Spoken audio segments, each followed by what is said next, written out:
Can you all hear us? Just want to make sure that we're good in that regard. Yes, we can. Okay. So we are going to talk about real estate in a changing market this morning, but really the first thing to maybe discuss is, has something actually changed or was it just a blip? But about a month ago, I started getting phone calls from all of you about something strange having happened. The market just stalled. You had listings on the market in areas where you were used to getting multiple offers, and all of a sudden there was no traffic, there were no offers. Um, and I don't think that's changed over the last couple of weeks here, but it was about a month ago when that happened. So just wanted to take some time to explore what exactly happened, talk between us here. It was a blip in the market, and even if it ends up just turning out to have been a blip, this is also a good topic to pay attention to periodically, because the market will change, and we don't want to be caught off guard in situations like that. And so part of what we're going to be doing today is sharing with each other what the dialogue is that we should be having with our buyers and sellers in every situation, in case the market changes in the middle of a listing or in the middle of a situation where you're trying to find a house for a buyer. So let's maybe just open here with, what did you all experience? I know several of you that are meeting with us here today, either remotely or here in the office, are the ones that I've talked to about this situation. But I was hoping maybe a couple of you could share what happened to you, and just so we can get an idea of what that was like. I'll start, Eric. I noticed that when you posted this, I was a little surprised. I didn't really realize this was going on, so I started doing research in the MLS, and I saw that for the month of May, last month, there were 1,200 new listings on the market versus the same time last year, and there also were 95 less transactions last month versus the same time last year. Closed transactions. Yep, closed transactions. So listings were up, 1,200, and transactions were down 95. And then also we broke a record for the first time in 48 months that listing inventory coming on was not less than the amount of houses that we're selling. Right. So the first time in 4 years. So very, very interesting. Yeah, and that first statistic, actually, let me pull it up here. As Rick said, over 14,000 new listings in May. The first time that volume topped 14,000 since May of 2008. So at first, when I saw this statistic, I thought maybe it's just seasonality, because we do get an uptick in listings, of course, in the spring, late spring, coming into summer. But this, because it was greater than what we've seen since May of 2008, it seemed different. So what are all of you feeling out there as you're dealing with buyers and sellers? What's the latest? What are you seeing out there? And any of you that are remote, you can chime in. If you have your microphone on, please just chime in. So just something little that I saw. I did a search on our neighborhood and went back 2 years, and I looked at 90-day segments. And every 90 days for the past 2 years in my neighborhood, houses have appreciated at about 11%, maybe 12 sometimes. But this last 90 days, it was 4%. Well, that's very interesting. The data is not huge. My neighborhood's not huge, but still, everything was consistent up until that point, and now we've got 4%. So that caused me to pause. I was like, oh, what's going on? So that's kind of one of the few things I've seen. Okay. Can you all hear us, those of you who are remote? Can you hear that okay? Yes, heard it fine. Okay. I have a listing that when I took the listing 2.5 weeks ago, I thought, my gosh, it'll be gone immediately. And we didn't get any showings for the first week, which was really strange. And I know it's graduation, and that always plays a part every year, but to not get any showings, And then we've only been on the market 2.5 weeks, and I got 2 offers well below asking price because they felt like there's something wrong because we've been on for, I remember when 6 months wasn't a big deal, you know, during the slow time of the market, but now currently, you know, 14 to 20 days is like, what's wrong with your house? It was just strange. And, you know, you would expect at that point to get something under full price, but close to the price. People really feel, I think buyers are feeling the change, and they're, at least in the area I work, they're kind of over exaggerating that change and trying to come in really just to see what they can get. And I'm assuming they came in with contingencies too? One did, one had no contingencies, but Okay. yeah. Well under, I mean, it's not even, we're actually priced really well. Yeah. So it's not like we're overpriced, but they just felt really like my client would then be desperate. And it just, I just haven't seen that for so long. I mean, I can see maybe 10 or 15,000, but 100,000? Wow. That's a lot. Oh, yeah. That's a change. What was the price of the house? 1-2.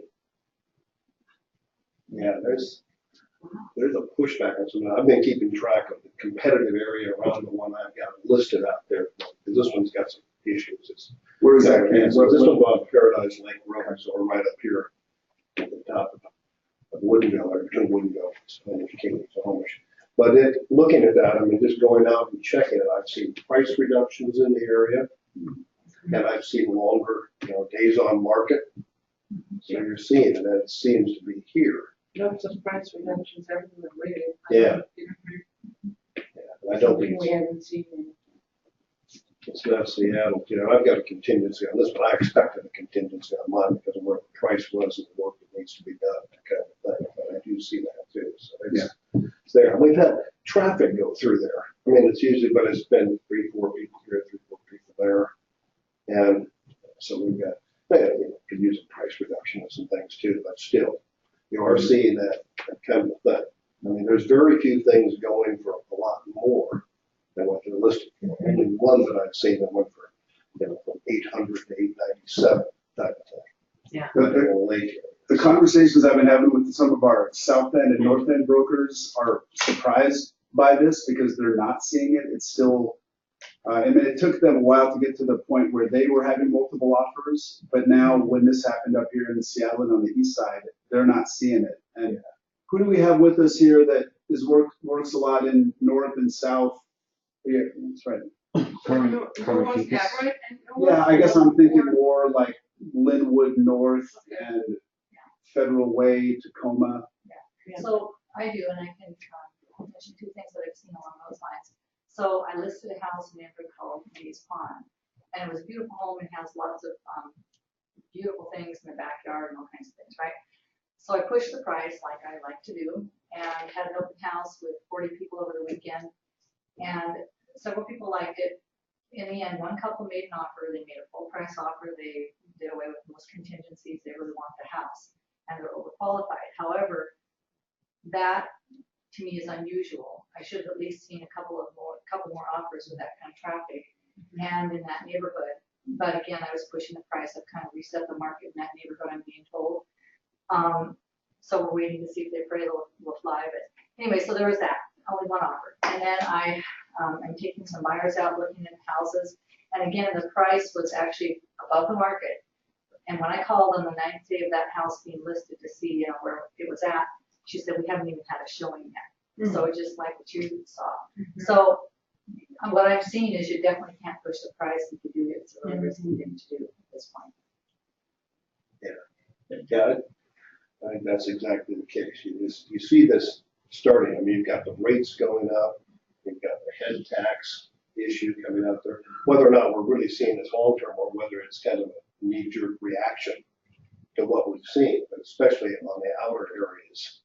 And we see it. We might not, I mean, I don't think everybody's tumbled to this yet. Obviously, the people who are in the process of looking, maybe they haven't tumbled to the whole thing. And so you're still seeing what's going on the outer ends. Of course, the price in Tacoma and the rest of them are smaller. Is there anyone that hasn't experienced this? Maybe you're working in a pocket in some area where this is something you haven't seen? I don't see how. Anyone that's joining us via GoToMeeting here, have any thoughts on this? Any of you not experienced this? No, this is Lori. I was talking to an agent the other day who was in Magnolia, and she said they're seeing it over there, that she put a mid-century modern on that would have had multiple offers a month ago, and they've had very little activity. Yeah, a good friend of mine that owns a Windermere office in Seattle just sold his house and had to do a price reduction in Ballard. So that was an indication. That was a couple of months ago too. So something's been brewing for a little while here. I had this listing in Seattle that was in March.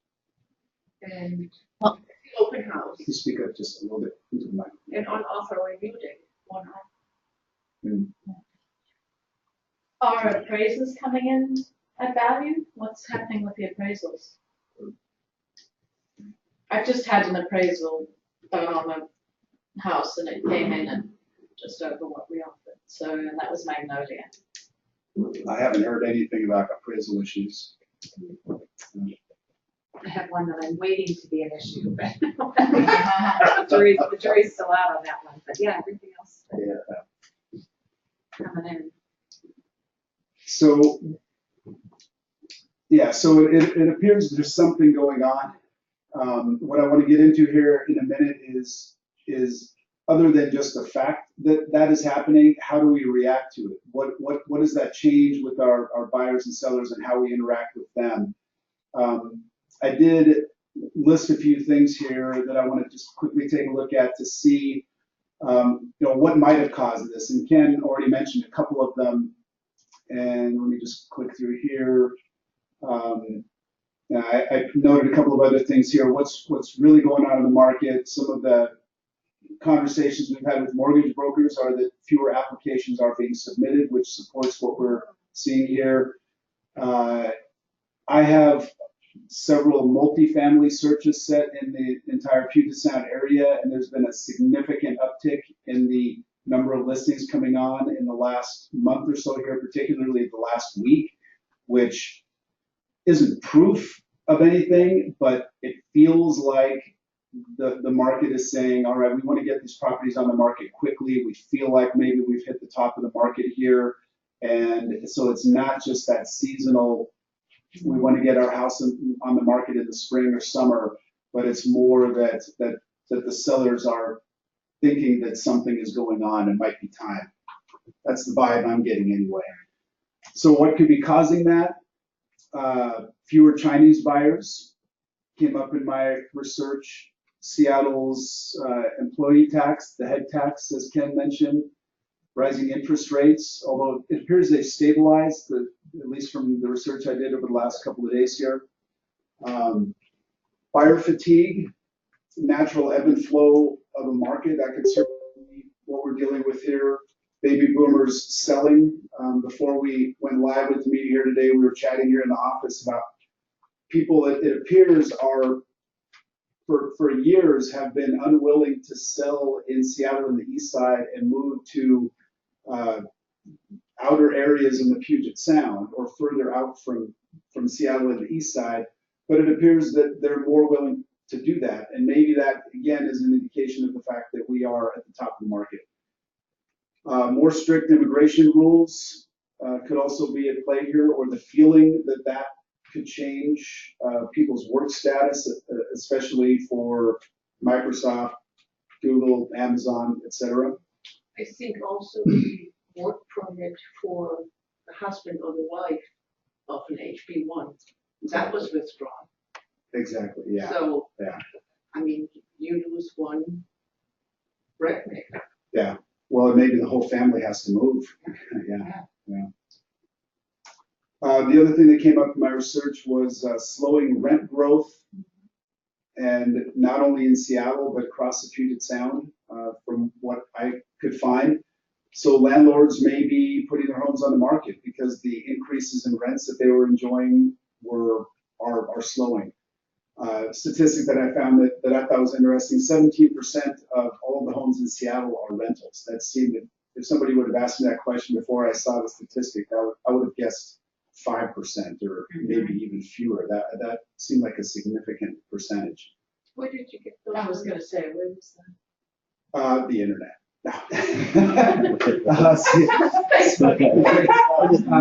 Seattle Times, I believe it was. Yeah.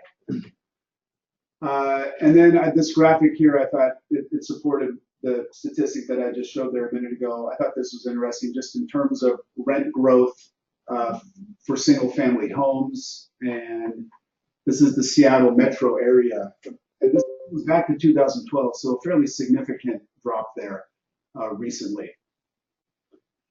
So something is happening, and we could, as we've done here for a few minutes, try to figure out what's going on. I think what's more relevant to our practice as real estate brokers and as a brokerage is to identify how does this affect how we practice real estate? How do we have conversations with our sellers? And let me just move on to the next slide here. So, and this is the conversation I've been having with several of you where you had a situation where you thought, and Lori just brought this up, you were going to get multiple offers or at least an offer, and you didn't get any showings, or you got showings, but you didn't get any offers. And then I think what happens with most of us real estate brokers in that situation, you feel bad, or you sense that the seller might be judging what you did or didn't do. And so how do we, first of all, how do we react to that when it came unexpectedly? What kind of conversations have you been having with your sellers? And if those conversations have been uncomfortable, and I would expect some of them have been, if you wouldn't mind sharing those as well, I think that would be helpful for the group, just because those are difficult conversations. Anyone have a interaction with the seller that they'd be willing to share that they recently had? Lori, when we weren't getting any showings, and obviously the sellers are unhappy. What I did was I pulled up in our price range since the day we came on the market to the day we were at, like say it's day 10, what had sold in our price range? Nothing. So I think if you show them, because sellers tend to feel like, well, everybody else is selling but me, I'm the only one sitting here. If you can pull the information and show them, here's the price range for me in Sammamish, and I did the whole plateau. Here's what sold in this price range since the day we came on the market to now. And literally it was 0. And then I would do that every couple of days so that they could see. And then if something sold, then we would say, okay, why do we think this house sold and ours didn't? So let's take a look at the difference. It seems to help if you communicate. If you go dark, which is really easy to do when you're not getting any showings, if you just communicate and they know you care and they know you're watching the market and you know what's happening, I think it helps a lot. What was the price range? $1,250,000. Yeah, I'm curious about where we are with the $1 million price range. Because it looks to me like some of the things are starting to drop below that area, and whether or not, I don't know what the financing levels are or anything, but as you get close to this, it's always been very tough for people to qualify for that $1 million mark. But I see price drops also in the lower ranges. Yeah. Yeah, it's across all price points, but Ken, you're right, it generally will affect the higher price points more quickly and more significantly. Yeah, I think those are people that maybe have a little concern about what's going on too. Could be the job concerns, could be the head tax, all that kind of thing. You've got the people coming in younger, have big salaries at the moment, a little concerned. Mm-hmm. But as Lori said, statistics, just if we're gonna just look at what are the different things that we can bring to bear in those situations, and ideally being slightly ahead of the game, as Lori said, definitely don't go dark if you have a situation where you're not getting any offers or any activity. That's the moment where you need to jump on it, figure out what the statistics are, look at your marketing, look at what's going on around you, as Lori said, in the community. What else can we do? What else should we be doing to satisfy our sellers that we've done everything we can? So you mentioned marketing. So one of the things that I am doing with one of my sellers who's trying to sell a fourplex, and we went on over market. I told him I felt we were going on over market, but he said, I want to try it. I said, okay, maybe not a good idea, but let's give it a try. So we're not getting anyone looking at it. And so I sent him a lot of reports on all the different sites that I have it on that give me reports on how many views there have been and things like that. So I sent all of that to him and showed him what's going on, which showed a lot of people looking at it. And then I did the same thing that you did. I ran reports on properties that are selling, and because it's an investment property, I ran a lot of calculations on cap rate and return on investment and all of that to show him this is where you're at, this is where they're at, and we've decided to give it a little bit more time because there were some things that showed that maybe that would be okay. And so, but he said, you know what, I'm willing to listen to what the market's telling me. So they're gone right now, and we're gonna make a decision when he gets back. But I think, you know, just as much information as you can give them, the more the better. One of the things that's come up in my conversations with you guys is when this happens, then there's a little bit of a scramble I found to like what kind of marketing can I do right now to satisfy my seller that I've done everything we can. And I think that's okay, but I think that can come across as, well, why didn't you do this to begin with? So I think we need to be very aware of that. And one of the things that I noted that I definitely think is critical here, that where it's a little bit too late to try to focus on this once you have this issue, but before you go into your next listing, paying attention to and really being aware of what are listing best practices. We did a mastermind a few weeks ago or a few months ago on listing best practices. So if you're not sure what that means, I would definitely listen and watch that mastermind meeting. But the idea is whatever you are doing for your listings in terms of marketing should be enough. And if you get to the point that a listing isn't selling, yes, we should definitely review our marketing. But that does, as I said a minute ago, make it difficult to have that conversation with the seller, because if you're doing things then that you should have done before, it is awkward. So how do you all deal with that? Either we can have a little discussion here about listing best practices, or do you go and do additional marketing activities when things like this happen? Any of you joining us remotely have any thoughts on this? Rick, anything in the chat up there? No, it's just been, there's nothing new since Carmen said on here. Okay. When you were asking for a North End broker. I think it's interesting that we're in a time where, you know, years ago, we would spend more time trying to market our listings to get them to sell. And the past few months, past couple of years, we spent more time trying to market to our clients to try to get listings. And now it seems like we're phasing back into that time where we have to market. We have to have the best practices, because putting it on the MLS is not necessarily going to do the trick anymore. And so it's time to go back to what is it that we do to try to market and get the word out and make sure that we're doing that and that we do have those as best practices. Well, it also just shows how quickly you can get blindsided if we got a little bit lax with that and didn't do the best practices because we knew that just by putting it on the MLS and having pictures that it would sell itself. And then all of a sudden the market has, hopefully it's just a little bit of a blip, or, but that's when we get caught unaware. And so going back to listing best practices and really focusing on that, I think it's also good for the industry. It's definitely good for us individually, but it just continues our ability to show ourselves as professionals individually, but also professionals as an industry. I think some of the conversations we've had over the years recently is enjoy this ride. I'm selling real estate this way. It's pretty nice to represent a seller. But be mindful of the fact that this will change, and whether or not that change is really here in front of us, we shall see. But it's just as Eric and Rick are saying, it's going back to the basics of best practices. What do you do to market a property? What do you do to market yourselves? And falling into the best practice habits is usually going to carry through and help you sell those things. Be interesting to see how that affects the people who are doing 1%. Well, yeah, that's what I was just going to say. Is Oh, good I'm reminded of just recently having conversations with our brokers, just saying, a lot of the people that are in this market right now that are real estate brokers only know this market and only know this time since 2008. And, you know, those of us that have been in the market longer and in different markets know that this isn't the way it always is going to be. And what I've always seen, and we've talked about it several times, is that when times like this come, people will pay more than 3% for you to sell their house. They'll offer trips. They'll offer other incentives. Oh, I remember those days. Yes.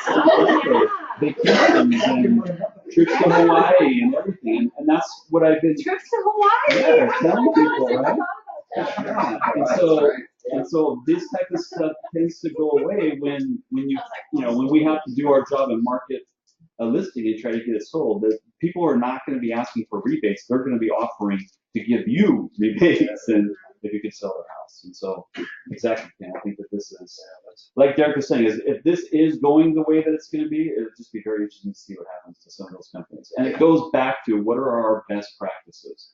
What do we do to try to sell a house? Yeah, and I think it'll increase the pressure on us too to do more things like staging, and things of that sort. I mean, talk to the people about it too, the customers about it. Does a Corvette in the garage stay with the house?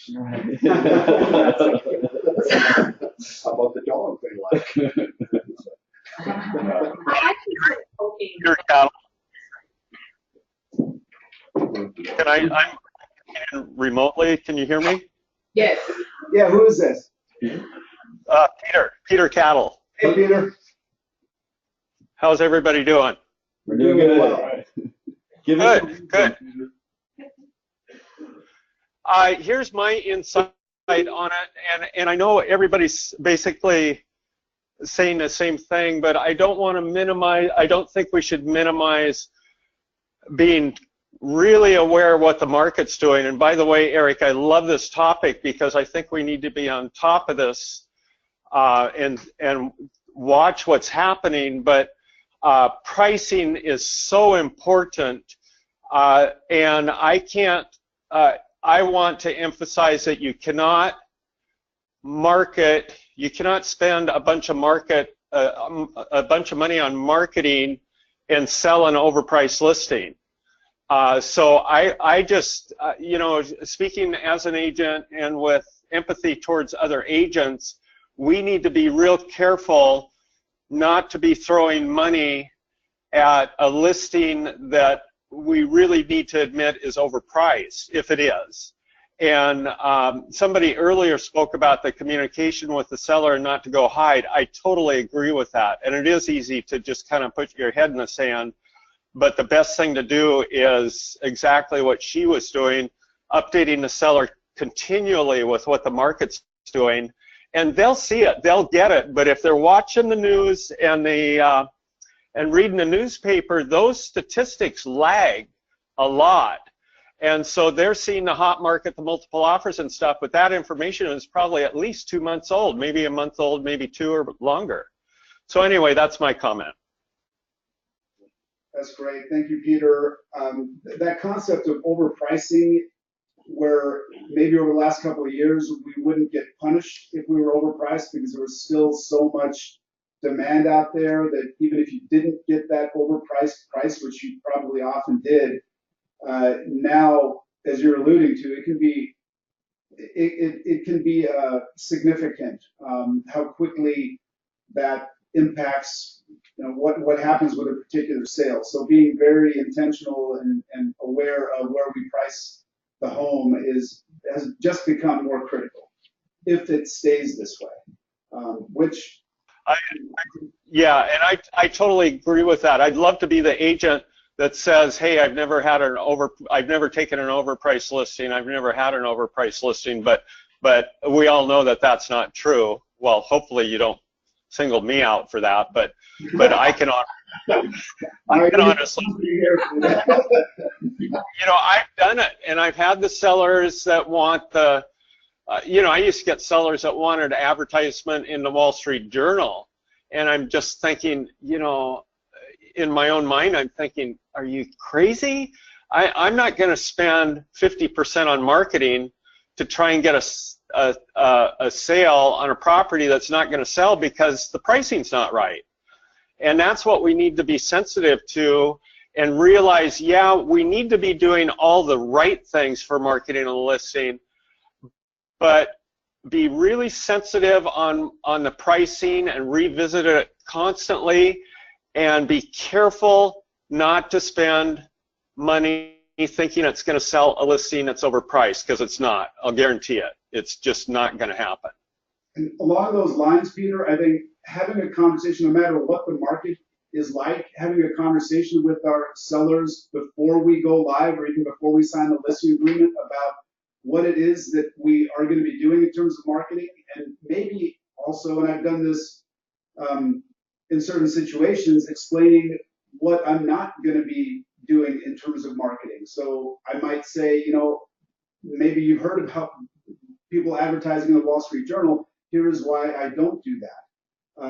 And have, just so you're anticipating any negative reaction you might get in the future. There's a little bit of a risk with it because you're bringing to their attention things where they might not have been thinking about before. So I would be careful when you use this. But I think when you have a changing market, again, that's what's going on here. That's the difficult conversation in my experience, where I've been in your shoes in these situations, is trying to justify why I didn't do certain things. Why didn't you do Facebook advertising, Eric? I was just talking to my cousin's wife's friend who's a real estate broker, and she always does Facebook advertising. Why didn't you?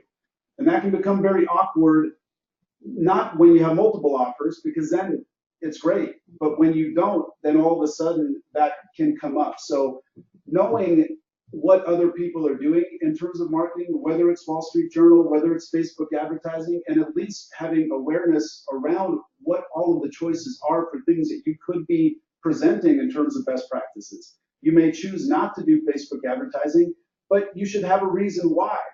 And you should either articulate that up front, here's why I'm not doing this, or at least be ready on the back end, no matter what the market is. If you get called out because you didn't do Facebook advertising, have a very clear and determined answer.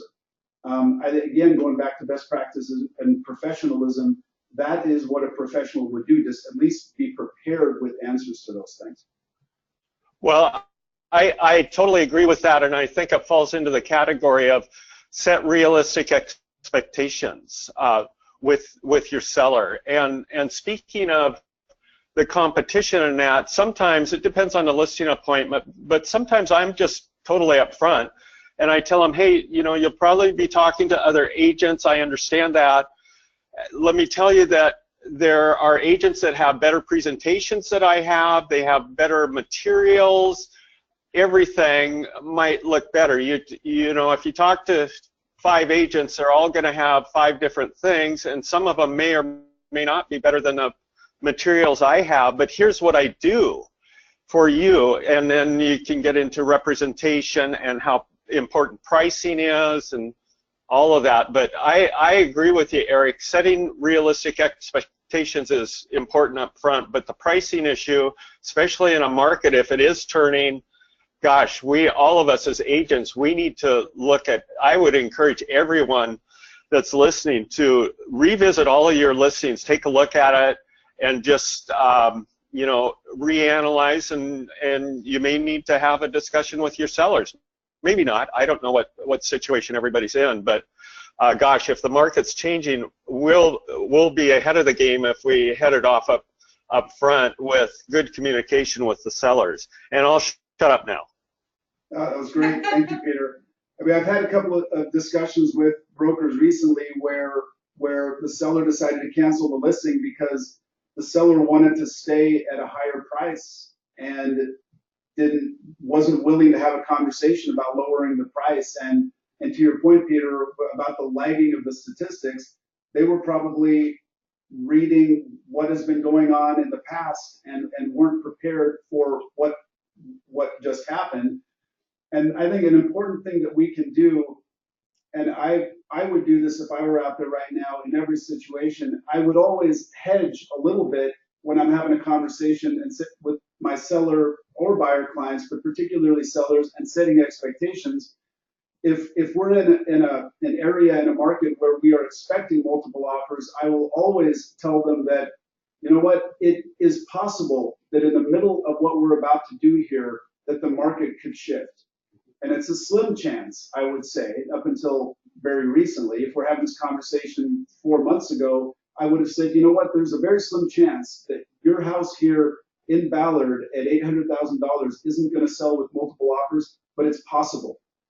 And so I want to bring that up right now, seller, because if that is to happen for some reason, because the market shifts or something else, I just want that to be in our awareness here and in our conversation.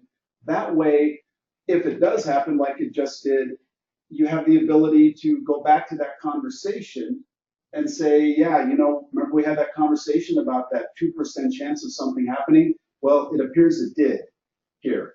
And that may quell some of the emotion or the quote unquote blame that they might push towards you, because you've anticipated it as the professional. You told them that this could occur. So I would do that in any market, because I don't know why you wouldn't. Because it's true, because it is possible that something different could happen than what we're expecting. But I just put percentages on it. Yeah, there's a 95% chance we're going to get multiple offers here. There's a 5% chance that we're not. Yeah, you can't really promise. No. But I think we, because we're salespeople too, we get a little bit into the habit of wanting to promote and to make everything sound good, which is, we should definitely err on that side.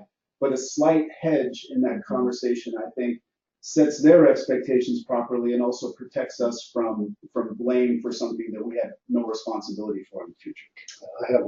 I have a pretty good position where I am with the house that I've listed at the moment. So I have an offer in front of me, which is interesting because the offer itself is within $1,000 of what I told them the price would be. Huh. And they wanted the price higher. That's affirming. And they gave it up. They gave it up. But I mean, I looked at the other, they showed me other agents' comps on the thing. And some of them were just plain like, oh yeah, here's a list of what's sold. And here's one here that went for 900,000 in your square footage range. But it was a 30-year newer house. Yeah. And you sit there and you look at that, it's like, this is a CMA. You know, and I went back through and I've kept up.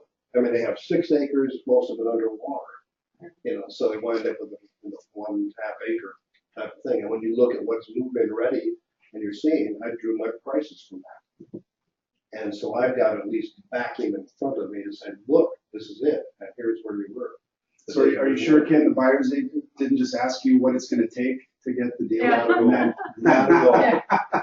I'm very aware of that too. And it's like, and it's always been a difficult property price because there's a lot of as-is, there's acreage, but a lot of it's underwater type of thing. So it's been difficult.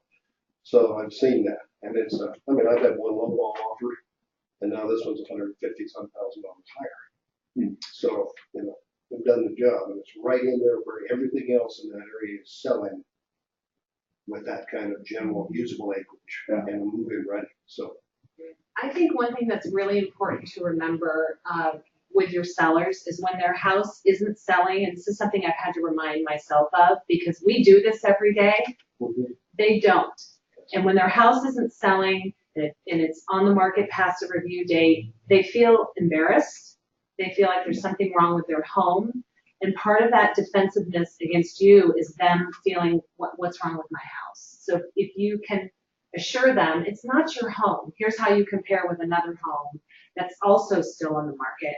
I've found that really gets rid of a lot of the, you know, stress and maybe a little bit of anger that they have. Yeah. Because I think that's where a lot of that comes from. Do you think that's mostly where it comes from? Is that embarrassment? I think so. I mean, when I talk to sellers about whether to do a review date or not, I've found, at least with my business, a lot of the sellers say, well, what happens if we don't get an offer? What are people going to think? What are, you know, and I think that's normal. And maybe their friend has a listing in another neighborhood that sold right away. Then when they go out for coffee or whatever, or go out for dinner, they have to talk about how their house is still on the market. And I just think that's an aspect that I tend to forget about. And I have to remind myself that is how people are feeling. It's how I would feel. Yeah, my situation is a little different. I mean, people look at it, they've been there for years and they go, it's a pristine place. When you go in, it's nice, it's quiet, you're surrounded by a creek. you've got this sort of thing. But the house itself has used up a lot of the assets. Mhm. So there's the issue. And you see the same thing when you get people coming by to take a look, that everyone will say, we really love the setting, but, we've got to do this, this, this, and this, and this. And we've been having good discussions along the way about the pricing because of it. So We only have about 15 minutes left. We can, I'm sorry to interrupt, but I just want to make sure we talk about buyers Yeah, as no, go well. Thank you. So let me just click through a little bit here. So we've talked about communication with our sellers. One of the things that we're going to be running into here too is price reductions and deciding on the delayed review of offer. Maybe we'll spend a couple of minutes more here on listings and sellers, because that's where the primary, I think, focus and negative interactions we might be having with our clients right now is going to be with the sellers. What are you all going to be doing in terms of delayed review of offers? Is your policy changing on that? And also maybe speak to price reductions. My comment, so I've been reviewing a lot of things, both south areas and up and down in terms of being off. I don't see anybody really using the Delayed much review? anymore. Yeah, delayed review. I think it's definitely starting to go out of vogue. Was there somebody joining us on GoToMeeting there that had something they wanted to say? This is two things. One, yeah, putting a listing on today, and we've chosen not to do a review period. If we get a good offer, my clients are out of town for the weekend, so we can delay if we get a lot of activity. But kind of back to what Peter was saying, before we have to do a price reduction, I find the challenge is deciding what the right price is to price a new listing, because when I'm looking back at comps, some of them a couple months ago might have been, multiple offers. Maybe people are just desperate to get into a house. And so some of them have sold for a really high price, and trying to kind of figure out what that right price is today, is definitely a challenge. And I feel like, it seems like it's priced right. Lori was saying, I feel like it's priced right, but when we're not getting offers, then is it priced right? And how do you, how long do we wait before we do a price reduction? I'm seeing a lot of them within a week, and some are taking, a month. Lori, with the listing that you have going on, can you take us through the thought process and just the price range and what you saw in terms of comps, and then what you and the client decided was going to be the list price? How did you walk through that?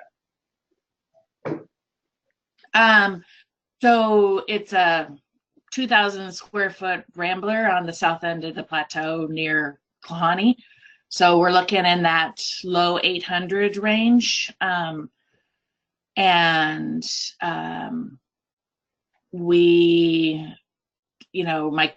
6 homes in Kalani came on the market last week. My clients went out to the open houses on every one of them, which was great. So they could see what their competition was. So we really didn't, all those homes were priced pretty well for what the comps would say. So we didn't even really spend a lot of time looking back at what sold in March and April, because we were really looking at, well, how are we going to look compared to what our competition is? So we're going to be priced at $835, and we're keeping our fingers crossed. We're kind of right in the middle of the pack. Though somebody just did a $40,000 price reduction, and they've been on the market for 9 days. So I don't know what that's gonna do to us, because now they're at $799, which is a pretty compelling price for that particular home. So maybe it sounds like a little bit more of an emphasis. Eric? Yeah. Go ahead. Oh, this is Emma. Hey, Emma. Can you hear me? Yes. Hi, can you hear me okay? Okay, I just have a couple comments before I head out. obviously I work a lot in that Klahani area and, you know, level entry, a lot of that. I've definitely noticed a shift, absolutely, and that's compelling considering it's, you know, level entry, which is, you know, typically the most active just because there's a lot of first-time home buyers and such. So noticed a difference. I've been changing my strategy since before Mother's Day with any of my listings or people potentially wanting to list, basically going in, you know, right where it should be priced versus going, typically I would go more conservative and see where it ends up at. But now I've been telling my clients basically to let's go in because you may only get one offer, you may not get any offers. So trying to go in with that strategy and letting them know that the market has changed and is changing. And I'm getting a lot of positive response from that because they respect the kind of going out and doing the research and kind of knowing that it is potentially changing and then preparing them for that. And then another thing, just one last note, in this area we have a lot of young, you know, professionals. I just talked to an engineer last night who's kind of an extended family member working in the alternative energy industry, and they just had 10 people laid off in their department, mostly probably related, it's wind turbines, so it's probably more related to the effects of the new government that we have going in, cutbacks. So we do have a lot of that in the Seattle area, so I don't think we hear a lot about that because we hear about the bigger companies, Microsoft, Amazon, you know, everyone kind of focuses on that, but I'm seeing more and more kids, I guess you'd call them, younger people, you know, that are having these effects in the market, and they, you know, some are potentially have the potential to lose their jobs, and you're kind of getting that tone throughout the industry. So maybe that's something that we're not seeing in the media yet, but it is definitely going on out there. So that's just a couple of comments that I'm noticing. Great. Working with those younger people, younger buyers. That's great. That's it. Thank you. Is it, going back a little bit to what Lori was saying, Mm-hmm. as we're doing our CMAs and trying to figure out a listing price, is it maybe that we're paying a little bit more attention or should pay more attention to active properties and what they're listed at and how long they've been on the market, as opposed to what we generally do is more of an emphasis, obviously, on sold properties? Is that ratio of emphasis there, that would seem to make some sense to me right now.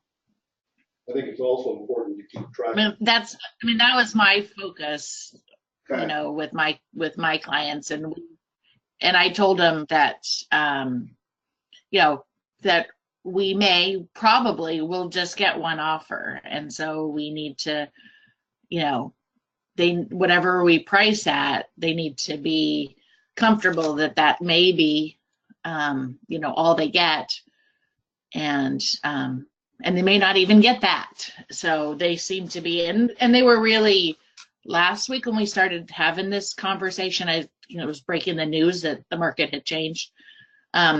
They were pretty, you know, depressed about it, or, you know, sad or whatever, but now they're just ready to move on, and they've worked so hard, you know, that they're ready for the ride. So it was just a lot of communication. I was going to say I think it's important to revisit all of your CMA active facilities too, so you can watch the cumulative days on market. Take a look at that and see whether or not you're really seeing something that's going on. Absolutely. For the last few minutes we have here today, let's focus on buyers. So we spent a lot of time here talking about sellers and interacting with them, but what about buyers? How is this changing? I mean, it definitely should be changing what contingencies we feel we can put in offers. How are you all looking at that?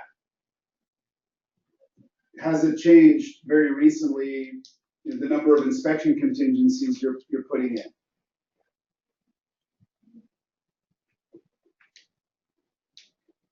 Well, to that point, I'd be really interested for anybody to give some feedback on, like Lori's listing that's going to review offers upon receipt. As a buyer's agent, what does that look like for me, which is kind of what you were talking about? And is the seller really going, have you guys noticed that the seller, if you bring a full price offer that doesn't have a lot of contingencies, I feel like sometimes they're disappointed. And it's hard when I don't really know how to react to that. Does that make sense? The sellers wanted more. They wanted no contingencies. They wanted more than list price. If you write an offer, like if I write an offer on Lori's listing at full price, let's say I do a pre-inspection but I have a financing contingency, but I'm at full price, is that going to be accepted, or is the seller going to be disappointed? Does that make sense? That's where I'm not really sure. It depends on how good of a job Lori did. Yeah. If she did a good job of setting expectations, then they're going to look very seriously at your offer. Okay. And this is where I would take into consideration, and going back to previous masterminds, the communication we have with the listing agent is critical. Mm-hmm. And I think to an extent, the office that they're with and their professionalism and all of that needs to be taken into consideration.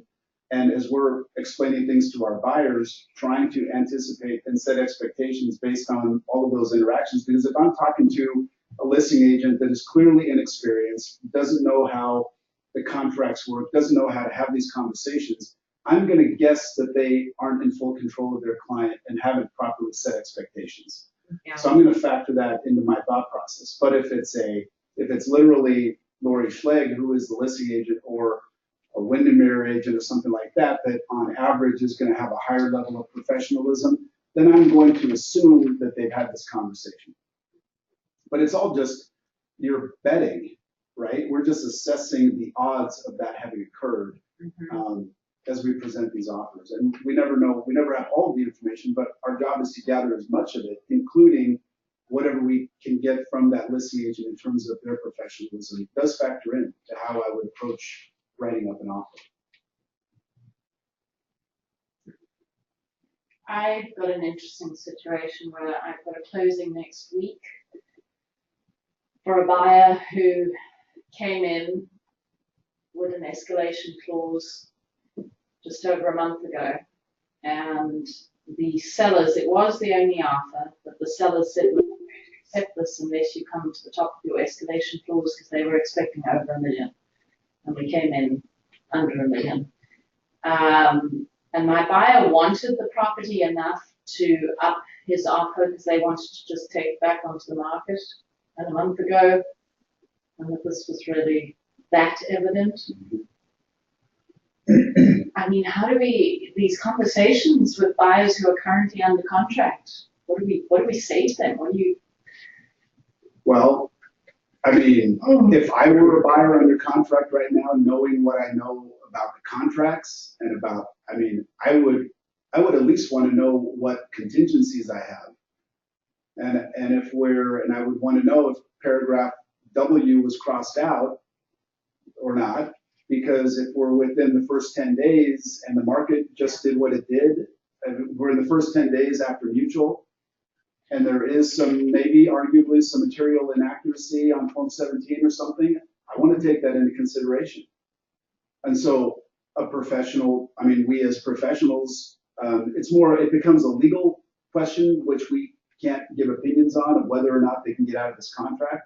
But if the market just did shift and we believe that our client can go get another house because now there's 8 other houses in Klahani, they're just like the one they're under contract for at $50,000 above that one, we have a contingency.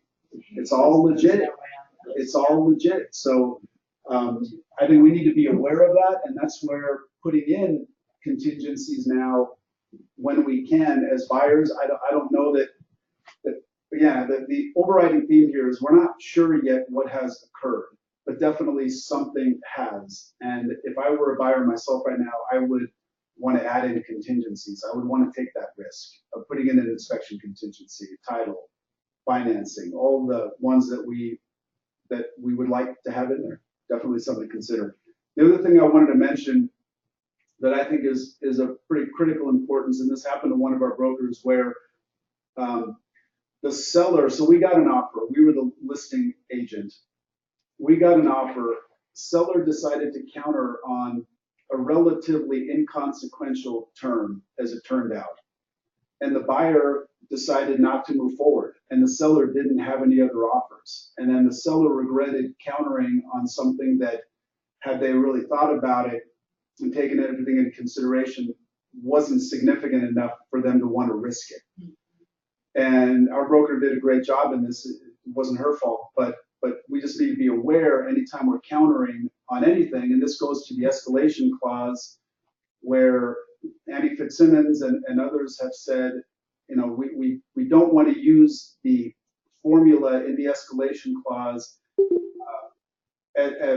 to establish what the price is. We want to cross that out and go back on the first page of Form 21 and write in the purchase price there, the new escalated purchase price. But by doing so, we're requiring buyer's initials on that. And that puts the power back with the buyer. So just be aware as you're going back and forth in these interactions, trying to get to mutual, make sure that what you're going back for is something that is worth it. Be very aware of that. It's 11 o'clock. So we are at 11 o'clock. Is there any questions, any burning questions? I want to leave it just a few minutes here. That was everything that I wanted to cover for today, and I thought that was great. Thank you, all of you, for your information and interactions there. But any questions for the group? Anything that you're dealing with? Any burning issues before we finish off for the day? Any of you joining remotely have anything? Break anything in there? Okay. Nope. All right, well, we'll go ahead and start. No, thank you guys. It was a good discussion. Great. Yeah, thank you. Thank you, everyone.